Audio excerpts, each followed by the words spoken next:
Hello, everybody. Welcome to episode number 183 of Rush Roundtable. We got kind of a special, edition one here, one that we're doing specifically for Pride Month of June. Rush, we've kind of deemed, the band of acceptance. They have quite a few songs. We're going to talk about some of them here tonight, where they're accepting of certain groups of people, and we're going to touch on all of it. So, of course, Pride Month being for the LGBTQ community, we're not going to limit it to that, I guess. We're going to talk about all different sorts of songs that Rush, and Neil's lyrics mainly. We'll talk mostly about lyrics and themes and stuff like that tonight. But we've got four on kind of in mind, and then we're going to kind of open it up to the panel at the end if there's anything else anyone wants to touch on. So I'm going to turn it over to our host this evening, Mr. Todd Evans. Thanks, everybody. And I wanted to mention that I am wearing how well you can see it, the Rushfans Pride shirt, the new one for this year, which you can find in our store. And so we're going to talk about how Rush's music and lyrics relates to people, how people in the LGBTQ community can relate to it, and allies as well. But we're also just going to talk about any Rush songs that maybe made you feel like they understood you or made you feel like Rush had your back. So we're going to start with Subdivisions.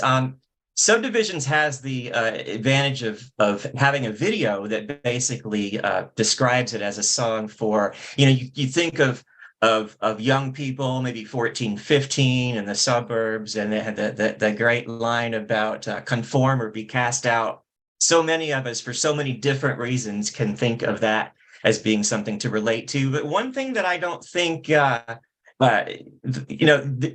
shows young people in the video, but also people who live in the suburbs, older people who come out later in life also have to deal with that kind of thing and how it's going to be received and whether or not they're going to be comfortable doing that, living in a suburban community. So it's interesting. There is AARP actually has an article about that, about coming out, at retirement age. And so that's something too. I mean, we always think about Subdivisions as a song about teens, but it could be anyone who doesn't feel, comfortable being themselves. Does anybody else have anything on Subdivisions? Subdivisions is a song about alienation, right? I mean, before we talk about acceptance, why do we need acceptance? Why were we even talking about it in the first place? Because people are alienated. And in Subdivisions, it was because of you didn't fit into the high school crowd or whatever. And, most Rush fans experienced that in high school for those of us that are that old. Let's blanket statement all. Yeah. I mean, but what you said about the article ARP and what they had to say about people coming out after the fact, and most of us, I mean, I'm a cisgender old white guy. I've never had to worry about being anything or anybody. I could just be me. And so it's very alienated from my experience, people that had to live their whole life not being free to be who they are. And I think Subdivisions speaks to that even beyond what Neil meant when he wrote. I agree with everyone. And actually, I have a short story in relation to all these songs. On my very first getting master's in public health and my very first public health course way back in 2016 in undergrad, one of the first things that my professor said is that there is technically no such thing as different races, and then we're all technically one race biologically, Homo sapien. But humans psychologically, and some argue philosophically, David can probably comment on this, we put people into boxes and we alienate people. But there's technically only one race and one person, and that's Homo sapien. So it's really sad that not everyone can be just equal or themselves. We have to put people in boxes and alienate them we see it in the music industry, like because Rush didn't fit into the typical rock band, they were just sort of, brushed off. So I just wanted to say, I think that that's just really sad. And that sort of reflects all these songs. You know what I mean? Yeah, totally agree. That's a really good point. I'll say on Subdivisions, I mean, this is probably the one that like hits me the most, I guess, because like growing up, I was always, right on that line of, do I fit in with the jocks or do I fit in with the nerds, right? So do I fit in with the nerds loving Rush and video games and that type of thing? I didn't like reading, but or do I fit in with the jocks because I love playing baseball and golf and sports, and I was always like, it's like which lunch table do I sit at, right? Do I sit with the cool kids or the uncool kids, more or less? And yeah, I mean, this was my song growing up, and the specific lyric, "Nowhere is the dreamer or the misfit so alone," and Rush made me feel like I wasn't alone. It always felt like they were there, and I think that's why we feel such a connection to the band. And for example, like when Neil passed, we felt like we lost a member of our family, and at least I did. I felt like I lost like a long lost uncle or something that I was really close to. Like that's how it felt, because it was so shocking, and you feel like such a connection to these three guys, even though you never met them, right? So,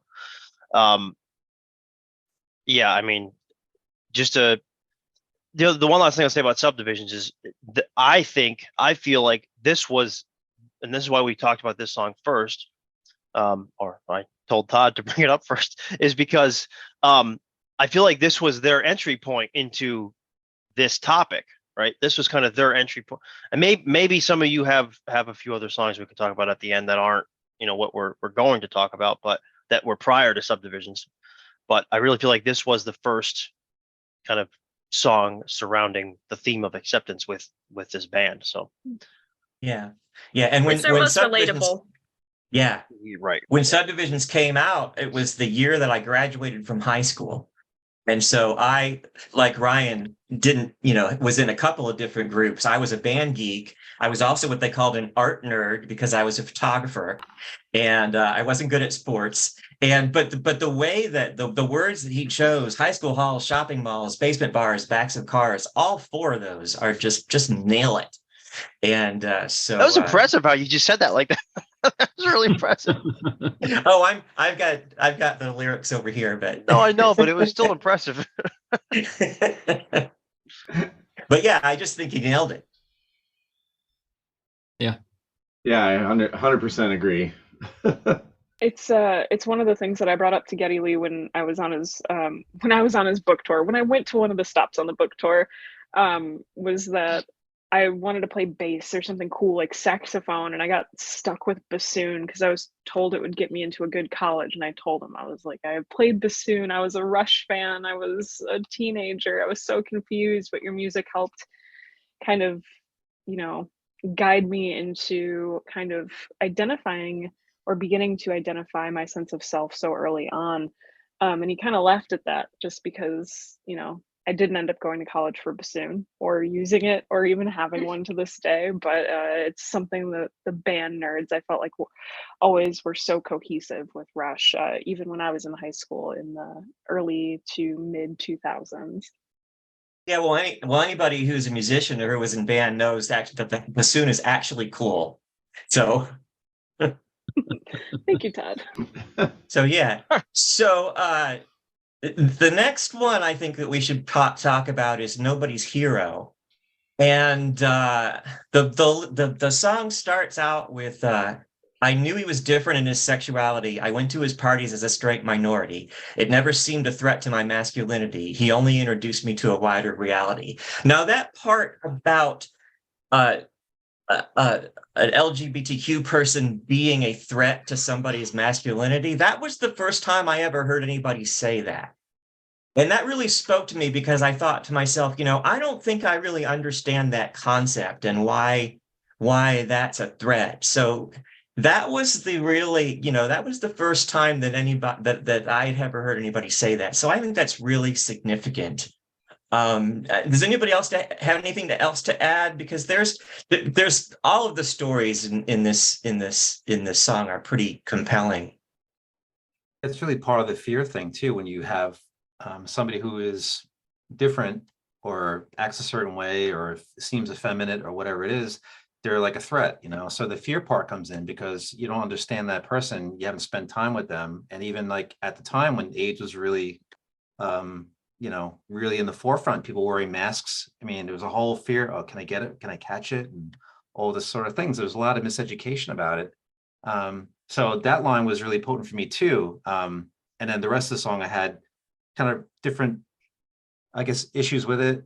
But I understood where Neil was coming from. He was trying to kind of focus on this person at the very beginning, which wasn't an accident to mention him first, because that brings in the fear and the misunderstanding and the lack of education at the time, because there was all this promotion about, this fear mongering of these people. And again, the fear of the other, which is going to probably come up later as well, that comes back in as a running theme. We're afraid of these people. Why are you afraid of them? Just talk to them and, understand where they are. And they were afraid because people, like you mentioned before with the AARP article, people coming out later in life because they worry about having their jobs and keeping them, because somebody could be in their position or their company that doesn't want that, and they're going to oust this person because they're not part of the gang, they're not part of the clique. So it's just that fear part really kind of steps in big time, Yeah. I really admire Neil for writing these lyrics. I think it's very kind of, I'm going to say it's bold for the time. Some people may argue that it's not, but if you think about it, this was the early 90s and the AIDS epidemic, well, it had been around for a few years, but it was still highly, highly, highly misunderstood. I've had to study it for my grad school education. When people really discriminated against gays because they thought only gays could transmit it, which, as we know, is not true. But I really admire Neil for coming out and being so brazen for the time. And he wasn't trying to be controversial either. He just wrote these lyrics. He wasn't trying to, create a fury around the band and whatnot. That's what he wrote, Brave to do it too. Yeah. Well, there was a discussion that Ryan and I were a part of a couple of weeks back, where there was somebody who mentioned the lyrics of the song and how it starts with the line, "I knew he was different in his sexuality," as if that was a bad thing. And I couldn't disagree more. I think that that's what really makes it something special. Mm-hmm. It's definitely unique. I mean, it's not you're not expecting it, right? But probably weren't exactly expecting this song at that time from this band either, right? So, right. But to Todd's point, we had a discussion about a month or so ago on counterparts on the Contrarians and Todd's other half. So we'll name names. It's totally fine. Dawn mentioned that she didn't recall 1993 being a terrible place for homosexuals, was the quote. Now, I was born in 93. I didn't live it. I'm not a history major at all. I'd like to have some of you folks talk about it that know more about it than me. But tell me, how can anyone speak to that time frame for the LGBTQ community, please? Maybe Sam, maybe you're the perfect person to talk about it. Yeah, that's what I was just going to say. So in the late 80s and early 90s, I was heavily involved in our gay community here in Atlanta. In 1993, Kira, for your health background, 1993 was the height of all of the records of AIDS cases in the world. It was the height. It is the highest number because it took that many years for it to be reported properly for a disease of its own standing, and not different types of pneumonia and Kaposi sarcoma and other things. But we were facing here in Atlanta on the Pride March, ministers bringing their entire congregation to throw rocks at us in the streets during Pride marches. Life was not a dream for gay people in 1993. unless you lived in a very small town where your very sweet Southern boys had their sweet mama that they hung out with, and that was it. But it was not an ideal time unless you were in the party scene. It was a great time to party, but that was an escape route because society was not welcoming, society was not accepting, and it was very dangerous to live a true self at that time. So me being somebody who was in the island of misfit toys, of all the groups that didn't quite fit in, we weren't the popular kids, other things. The concept of watching somebody, in my perception at the time, of watching Neil Peart, this big, masculine, rough and tumble, hardcore musician, start out with these lyrics was astonishing. And it was a balm. It eased pain to see somebody reaching out intentionally and by design to do something to clarify that, yes, different, that doesn't mean bad. It doesn't need to be dismissed. And I learned something from that. It was amazing to hear those words come out on the radio. I was shocked. I wasn't listening to rock at the time, but enough to where this stood out to me. And I was like, that's impressive. This was featured in Pride activities all over the country that year. This song was? Yes. Well, that's Oh, no awesome. kidding. That's awesome. I'd also like to point out too that specifically the lyrics, I believe that this conversation also accused it of being like almost clickbaity for that time of, oh, you're trying to get attention, you're trying to get Grammy favorable lyrics in there, which is so laughable.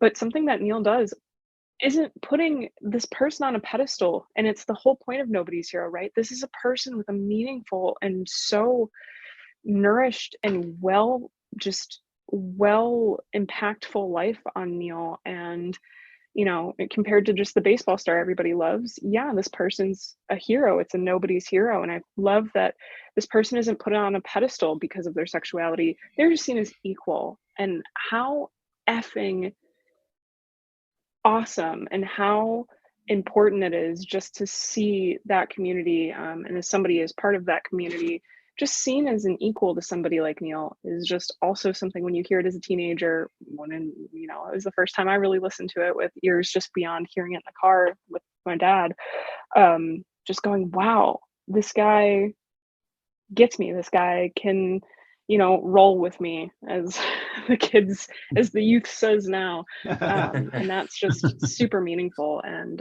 just something that you don't really get a lot of, because there is that kind of clickbaity kind of using the right words just to say them. And I never got that impression from Neil's writing, and I'm glad that it's so supportive and so it stands the test of time, I think. Chris, you mentioned before we started recording the name of the gentleman that inspired these lyrics. Can you tell us again? Ryan had it. I can't actually. Oh, is it remember. Ryan? Okay, Was sorry it about that. Eli Booth? Is that his name? Ellis. Yeah. I think that's right. Ellis Booth. Ellis Ellis Booth Booth. is Neil's friend that was written about in the first two verses, or the first verse. Yeah. Yep. You should. Otis, I'm encouraging you to read what you wrote down about the song. You can do it. You got it. God. Okay. I'm sorry. Just go for it. Okay. Well, I was reading back on the lyrics to this song, and I guess I wrote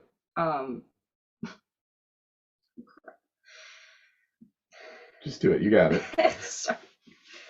I wrote some things that I thought about.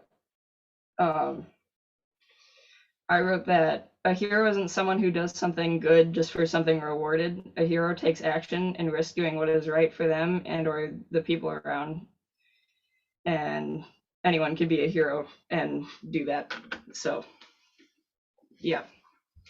Yeah, There you go. excellent. Good stuff. Thank you. I got a crazy sunbeam coming in here. There we go. I was like, I wanted, before we move, I know we've hung on this song for a little while, but I wanted to tell a really quick story about what this song reminds me of. When I was in college, now you have to go in the Wayback Machine for this, late 80s. I was on the University Union at the University of Georgia. And there was like there was a group, there was a concerts division that brought concerts, and I was on the variety division, and we worked on getting comedians to come to the university. And so fast forward a couple of years in the early 90s after I graduated, the University Union had a banquet, and they asked me to DJ it, to play like dinner music and stuff like that. So I brought all my equipment and my 2 turntables and my Radio Shack mixer, and I did that. And then afterwards, one of my friends who was was part of the organization, and her roommates were going to have a party at their house, and she said, "Well, bring all your stuff and play music and we'll dance. We'll have a party." And I was like, okay, great. So I was very apprehensive about this because I didn't know if I brought the right kind of music or anything. And so I get to this house and I set everything up. And the first song that I decide well, first of all, her roommate, she had a couple of male roommates who I didn't know very well. And the first song I decide to play is by Public Image Limited, and it's called Rise. It's that song that goes, "Could be wrong, but I could be right." Now, I love that song, but I didn't really put a lot of thought into whether or not people could dance to it. And so I put it on, and it's too slow to dance to. And one of my friend Jane's roommates who lived in the house saw me struggling, and I was panicking. I was like, oh no. And so he goes out into the dance floor and starts doing this weird dance to this Public Image Limited song and says, "You can totally dance to this." And he got all of his friends to come out, and they danced to that song. And then I found my lane, and I played more songs that people could dance to. Well, this young man whose name I have not been able to remember, it turns out that he had AIDS, and he had just been diagnosed, and within a month he had passed. And I think that's the kindest thing anybody's ever done for me, and I'll never forget it. And even though I don't remember his name, he was a hero to me at a time when I felt very vulnerable. And every time I hear this song, I think of him. Beautiful. That's awesome. I love that. I was pretty awkward when I was, now and when I was younger. So we all got that. Yeah. We've all been there. Yeah. Still there. Go back and watch episode 1 of Rush Roundtable. You'll see how horrible it was for me to try to struggle through that. Well, so I guess we should probably move on to Alien Shore. Now, this one, I had a little bit of I always loved the lyrics to Alien Shore. It's on the album Counterparts from 1993, same album actually as Nobody's Hero, and it's a very interesting look at how men and women attempt to understand each other. And when I was looking at the lyrics, I was, the lyrics that come up to me most often is, "For you and me, sex is not a competition. For you and me, sex is not a job description. For you and me, we agree." And very compelling song. I've never heard anybody talk about, and then there's another part later where it says, "For you and me, race is not a competition. Race is not a definition."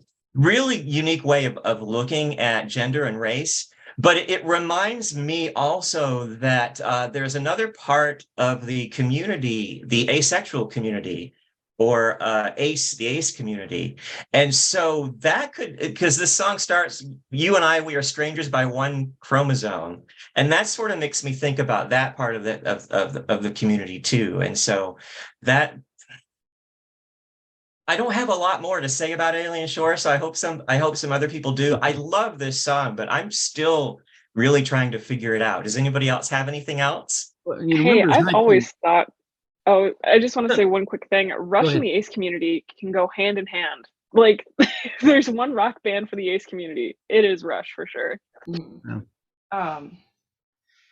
I kind of thought of that song as like those lyrics you just said.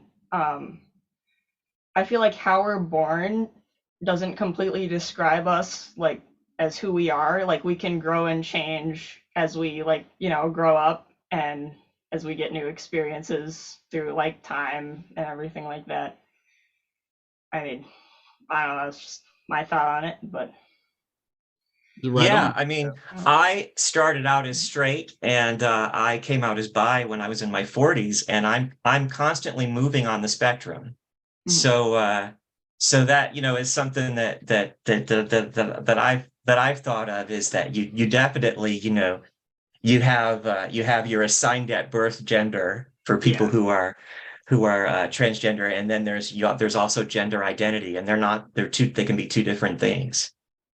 Yeah. And what I was going to say that, you know, in 93, when this album came out, there was a lot less known about gender fluidity and spectrum. I mean, the song is basically about, you know, male, female, strangers by one chromosome, you know, race, you know, everybody. But the idea of, it was prescient, though, of how we should approach difference and all of our differences. And the approach is we add to each other like a coral reef, you know. And the name of the song, Alien Shore, right? Somebody talked earlier about when we were talking about subdivisions, about alien or unfamiliar. You know, we fear what we don't know or understand, and especially in our day, everybody wants things to be what is familiar and comfortable to them, and conform or be cast out, you know. But what this song says is that we have to build those bridges to what's alien and make the alien familiar, and realize we add to each other like a coral reef at the end of the day. And that's such a better vision of the world. I mean, this song for sure is like embodies the definition of acceptance, because you're going through all of these different little microcosms of what's different, but ultimately the message is we have to come together and be unify, or whatever, you know, come together, accept people. I'm glad you said that, Chris, because I was going to say the same thing, and I'll just piggyback on that a little bit more.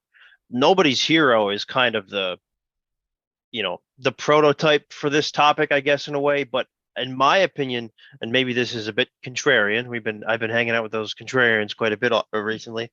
I think this song is actually more geared towards this topic of acceptance than Nobody's Hero is, because of it's not just talking about one specific group, you know, the LGBTQ community. It's talking about, you know, it talks about, you know, sex. It talks about color and culture, language and race, you know, pretty much everyone. It covers everything.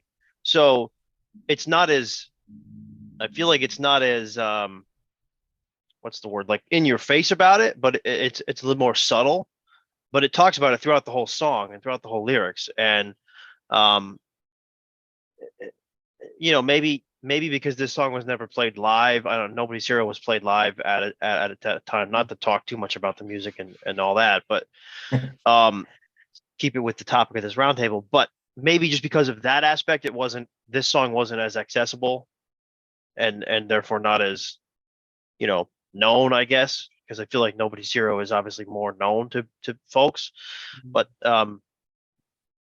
yeah, I mean, you know, even like the last verse, or you know, one of the last lyrics, you know, for you and me, we'd elect each other president. I mean, that's high praise when you're, you know, still trying to, you know, like what David said, you know, building bridges, you know, on the ocean floor. So it's like, it's definitely a song for this topic for sure. Yeah. I did. I was just going to say, I know this is this is from back in the 90s, but it addresses things not being in the binary first. It's red and blue for the male and female assigned color schemes, which if you go back in history, we know that was something assigned to Victorian times, but it's not binary. And if we look at the Pride Progress flags and what that represents now, there is intentional inclusion for Black, brown, and other people and non-binary. And so I think if you wanted to make this more timely, it's a really nice attribute to what we're seeing in Pride Progress now around race and gender and non-binary constructs, and not about sex specifically, and more about identities and appreciating that. So not being a longtime Rush fanner, I have really enjoyed reading these lyrics and how it applies to the topic. So I've had a lot of fun, but I thought this one, I think you could totally take and write a whole premise about acceptance, non-binary, racial acceptance, not awareness, but inclusion across the board. So For sure. Yeah, you helped me. I never even noticed the line about you and I, we must dive below the surface, a world of red neon and ultramarine. I never even thought about what that meant until you read it along with me, and I was like, wow. But yeah, you could that the one verse, you and I, we are pressed into these solitudes, color and culture, language and race, just variations on a theme, islands in a much larger stream. That's that just It's a favorite line. I kind of love says that. it all. Yeah. I never even put two and two together with that line either until Sam brought that up. And it never even occurred to me. Yeah. Thank I you. just thought yeah. Aren't you glad you went and got your wife before this Yeah. episode? I am. I always am. For the episode. You All know, right. we were just discussing, I have one thing to say. This song is a total gem. All these lyrics are gems.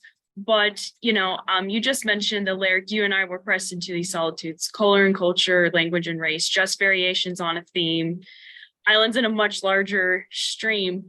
I particularly enjoy this one because, like, again, he sort of like talked about how we divide people in these like boxes, like I mentioned earlier. I was telling you guys about my former professor, but then he says, but we're all just, you know, we're all just a little bit different, but we're the same. So I think it's really interesting how he kind of segues talking about how we put people in boxes, alienation, division, but to unification. And this is just, I just absolutely love this. Yeah. I love this song. We're only as much the same though as we support the communities in which that we don't view the same, right? So it's like True. thinking about this in terms of just, yeah, things like race, sexuality, all of these components of life, we can say that we see them all equally. And while that may be true on a personal level, it's very much not on a society level. And No. I think it's so important calling out all of these, you know, little microorganisms and things in life, as, you know, speaking to the metaphor about the coral as well. We are only as strong as our least supported community, and how much stronger we could be if we really kind of took care of one another as opposed to tearing down and you know, et cetera, et cetera. I'm going to give a shout out here to Donna Halper. She and I have a mutual favorite philosopher, a Jewish philosopher, Emmanuel Levinas. And he was, in his time, you know, he was in the concentration camps. He was, like I said, Jewish. And metaphysical philosophy, especially his friend Martin Heidegger, and the categorized people in different ways, right? And metaphysics is all about understanding causes and effects and being able to categorize things and people and everything. And Levinas came along, and Aristotle called metaphysics first philosophy. And Levinas said, no, ethics is first philosophy. When I encounter the other, the stranger, the alien, the unfamiliar that I don't understand, my first obligation is not to categorize you. My first obligation is not to harm you. And then we can talk about differences. So difference has a basis for acceptance, not rejection. And there's so much I could say about that, but it's we're living in a time where we're back to categorizing people and deciding who can conform and who can be cast out, you know. And so shout out to Emmanuel Levinas, if anybody knows Levinas. Their acceptance of the other, David, for no other reason than they are other. Yeah, thank you for that. Yeah, I like this song way more now. There's a reason my Instagram handle is Alien Shore 2112. Oh yeah, okay, that makes a lot of sense. Nice. Absolutely. So moving on to the pass. One of my favorite Rush songs. I want to share some statistics. The Trevor Project is a group that helps people with hang on a sec. Their mission is to end suicide amongst LGBTQ young people. And so they compiled some statistics with the help of the CDC and they one of the things that they came up with was that LGBTQ youth are more than 4 times as likely to attempt suicide than their peers, and bisexual youth, actually almost half, 48% of bi young people in the past year have seriously considered attempting suicide, and 27 attempted. Between gay and lesbian youth, 37 seriously considered it and 19 attempted. And among straight youth, for reference, 14 seriously considered and 6% attempted. Now, and then transgender and non-binary also as well. But when you add LGBTQ youth of color, those numbers go even higher. And so while The Pass is a song about teen angst and teen suicide, it's very much directly related to the LGBT community, I think. Yeah, whether Neil intended that or not, I mean, it's certainly the meaning projects itself forward into our situation and what we're seeing today. And I live in Texas, so I have a lot to say about that, but I'll. Right. Yeah, we actually used the Trevor Project's website and resources extensively, a couple of years ago when Otis came out, because they have an amazing amount of information that's very helpful in as far as if you are confused or need more guidance in how to sort of just frame your thinking about non-binary. It's an amazing resource. So great reference. Yeah, and there are so many great lyrics. I think my favorite one has always been. Let me see if I can find it. It's not as if this barricade blocks the only road. I absolutely love that. And favorite line from that song. If you're in therapy and your therapist says that to you, you have a really good therapist. I just absolutely love that line. And, it goes very well with what comes after it. It's not as if you're all alone and wanting to explode. Someone said a bad example made surrender seem all right. The act of a noble warrior who's lost the will to fight. Yeah, there's so many.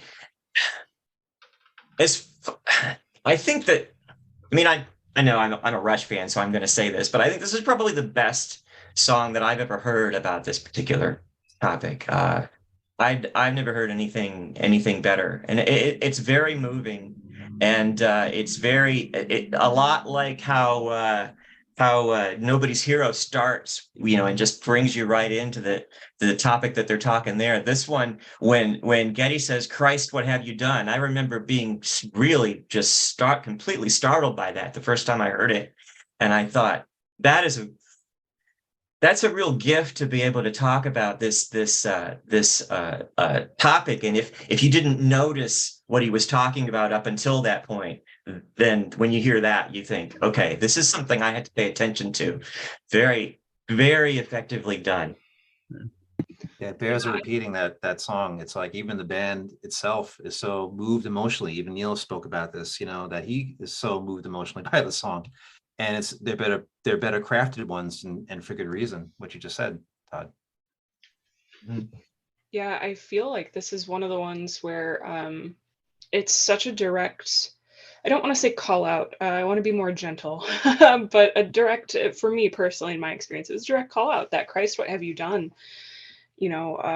Shifting perspective it can be seen as the general, it could be seen as the direct. It's I don't know if I've mentioned this on the show. It's not something that's very accessible within a Rushfans topic usually. But I don't know how much of this identifies with my struggle as a closeted bisexual, pansexual woman. I didn't really understand that about myself until college. But I am somebody who has survived 2 attempts.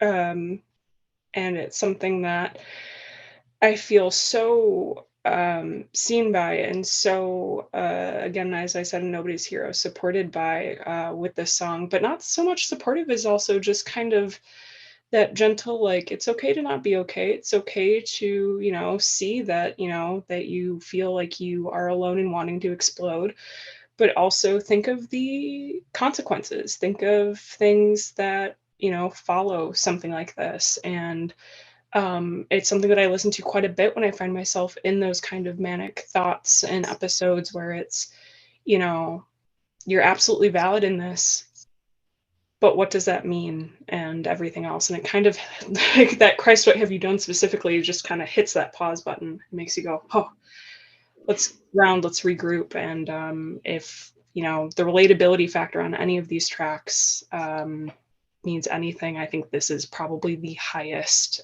for me personally. And I think that's fair to say for most of the group, as well as Rush fans in total. I remember my dad putting an arm around me hearing this live, because I had mentioned wanting to hear this live very much so when it was being rotated in the set list. And that extra squeeze on the shoulder was like, he's been there too. And that really meant a lot to me.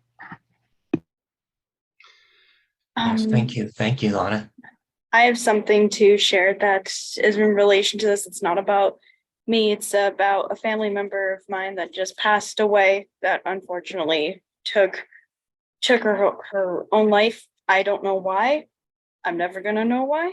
It's been a very painful 3 weeks, but I wanted to share a story about my aunt, because my aunt actually was a lesbian and part of the LGBTQ plus community. And her and my mom went to church growing up. So they were Catholic. So of course, like, the Catholic Church is very, very against homosexuals, unfortunately. And it took my aunt a really long time to come out and feel comfortable, because of my mom being very religious and my grandparents being very religious. So I don't know again why she's gone, but I do know that she did have a hard time finding acceptance. It took my mom years to be okay with the fact she was homosexual, and she left the church. So I just want to share that this song is very, oh gosh, very emotional, very hard to listen to at times. But I just, if you know someone that is positive and wants to come out, just please be loving and supportive of them. Yes. There's no use in, like, saying, it's wrong for you to be this way. And just please, we need to accept people for who they are and for how unique they are. And we need to just, human beings, our uniqueness is what makes us so special. And I hope we can make more strides forward as a society. So that's my piece. Yes. First thing I think about in this song is, I want a world that people don't feel like that's their only option, right?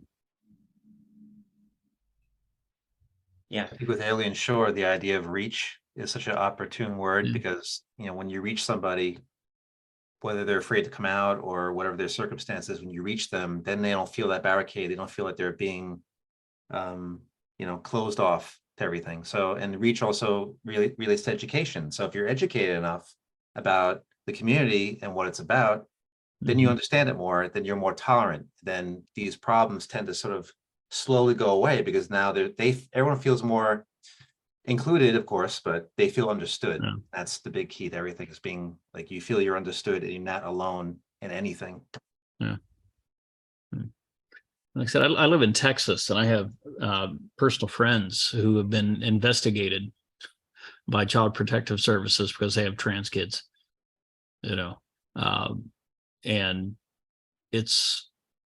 some people are leaving Texas because of that, and others don't have that option, and all the things that we need to worry about in the world, have Child Protective Services, CPS, go after trans kids. It's sick. And living in Texas, I see it every day. And like I said, it touches very close to home in terms of friends and people I know, and what happens to parents, and the threats to have your children taken from you for no other reason than they're trans. It's disgusting. And they're very vile people. I'll just say that.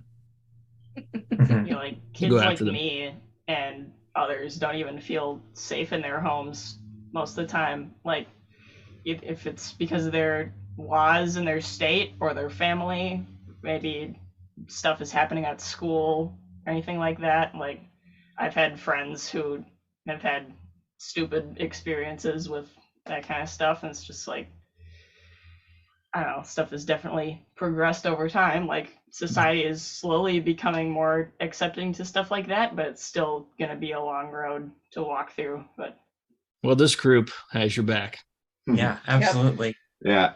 And we live in Minnesota, which has legislatively this year been incredibly forward looking and becoming a state that's passing laws to protect women's rights, LGBTQ rights, all these things. And so, and we're surrounded by the Dakotas and these other conservative things. And so we're this like little hub of, whatever, thankful that our political base in Minneapolis and the suburbs surrounding this area are enough to keep the legislature in that zone, because it's not, it is definitely very different out in the rural parts of the state, and and that's true everywhere. So it's we're in a really amazingly polarized time as in this, and I'm glad that we've all been able to come together to have this discussion.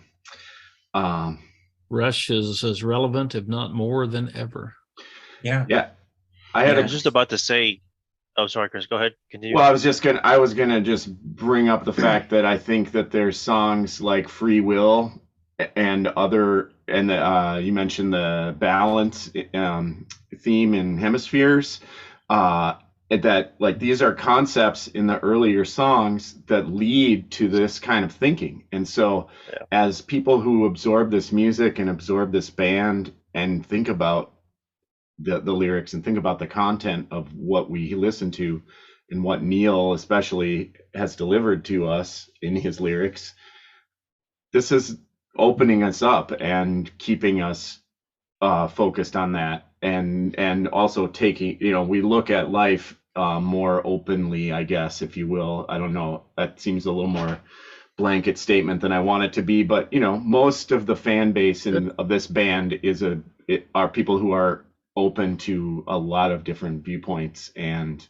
I think the music and the lyrics over all this time have taught us a lot of different things and taught us how to see the world from a bunch of different places. Yeah. I was just going to say, and I think if you look at Rush lyrics, big picture wise, from the beginning to the end, you can see Neil's perspective changing and him reaching out into these areas. And whereas basically you have the first album where Neil wasn't on board, which is the message of that is basically just be nice to each other. And then to see how it progresses into what it actually becomes is quite a thing to see. And I'll be paying a lot more attention to that in my listening moving forward. I realized that I did not introduce everyone at the beginning, and so I may get the order wrong. We've got Ryan Murphy, we got myself and my wife Sam, Otis and Chris Bates, Alana Courtney, David Utzler, Rob Bukta, and Kira McManus. Thank you so much for participating in this conversation. And I want to wish the LGBTQ plus community in Rush fans and elsewhere and their allies a very happy Pride Month.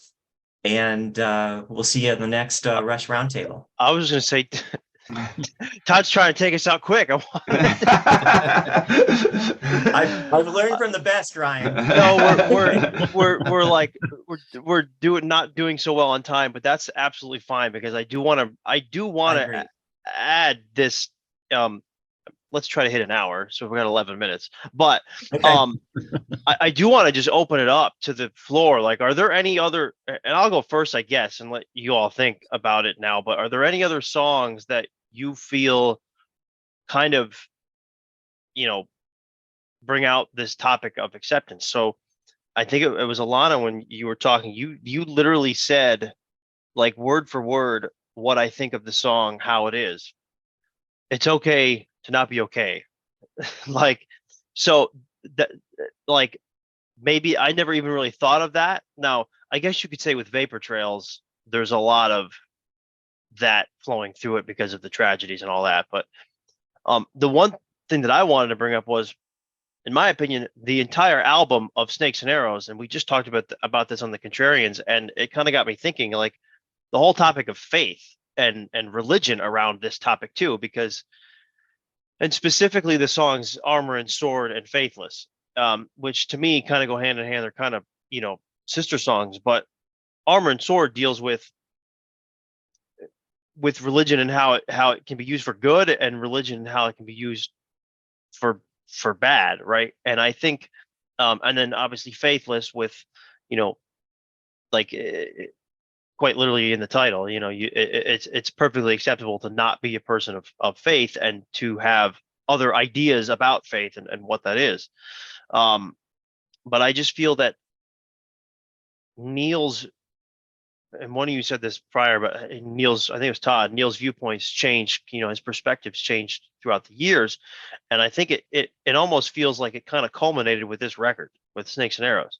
I mean, because forget Clockwork Angels. I mean, that's thematically, we all know about that.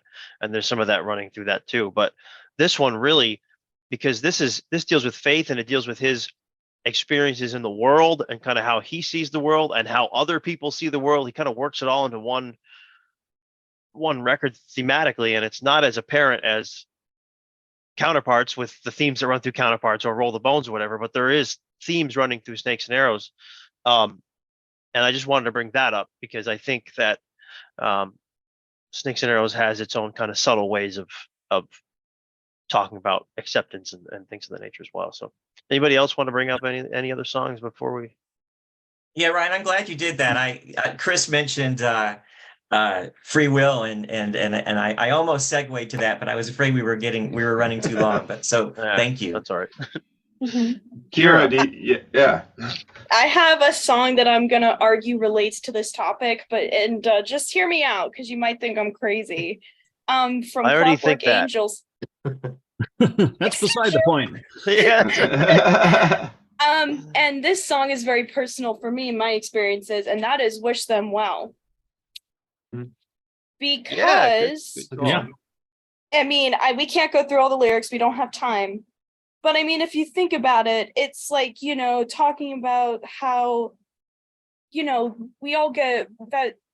I don't even know how to dumb it down, but like one of the lyrics that I really like, I think relates to his topic is, "Thank your stars, you're not that way. Turn your back and walk away. Don't even pause and ask them why. Turn around and say goodbye." And it's just about, we could take revenge on people that hate the LGBTQ community, people that bully, people that are just mean to be mean, people that are ignorant, that have hate, et cetera, et cetera. But sometimes it's just best to just let it go and just let those people be, because there's just some people that are like that you can never change.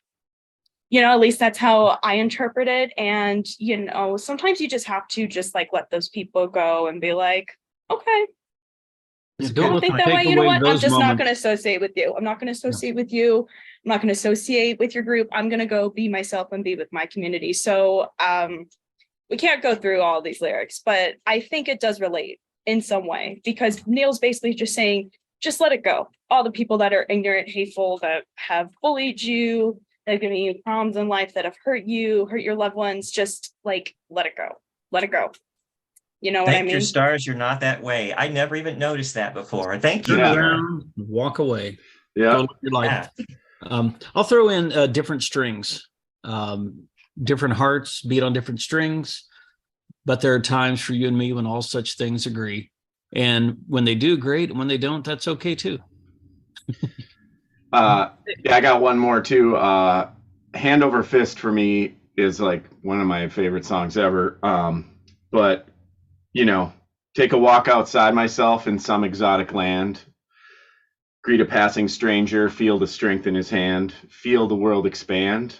I feel my spirit resist, but I open up my fist, lay hand over fist. That one just even though it's more centered around a specific relationship between two people, it's just it's showing you like, hey, look for that path of opening up to other people. And that's I think Counterparts Presto era is like his most relationship oriented writing, his being Neil's, and I think we all kind of agree on that, but there's just a really amazing continuity. I haven't thought about that. What did you just say? How? No, Clockwork Angels song. Dang it! I haven't thought about. Well. Yeah, I haven't thought about Wish Them Well in that context. That's amazing. So, I love it. Kira, that's pretty sound advice. And in the South, we have a saying, and depending on how you say it, is bless your heart.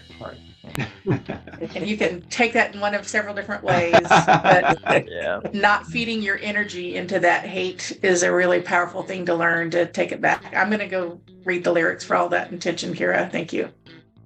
Oh, thank you, guys. At the end of the day, it all comes down to kind of what Rush, has taught me over the years through the lyrics, and probably other people. Just be a good person. Like, just be a good human to other humans, right? It all goes back to what Kira was talking about in the beginning. We're all Homo sapiens. Just be a good person, and life will be good. Okay, It's the Todd, Bill now and take Ted us out. philosophy. It's the Bill and Ted philosophy. Be excellent to one another. Yeah. Now it's Party Todd's on. cue to take us out. Yeah, well, it's like on the first album, it's just a simple song, but Take a Friend. It started out very simple. Yeah. And evolved into something much more powerful. So thank you, everybody, for participating. I really appreciate it. And this has been very rewarding for me to do this. And so thank you, Ryan, for the opportunity. Yeah, Thank you for you doing guys. Thank you. Thanks, all. Thanks, everyone. Yeah. Thanks See for ya. having me on here too. Woo. Yeah, thanks for coming. Yes. Yeah. Yes, absolutely. Take care, everybody.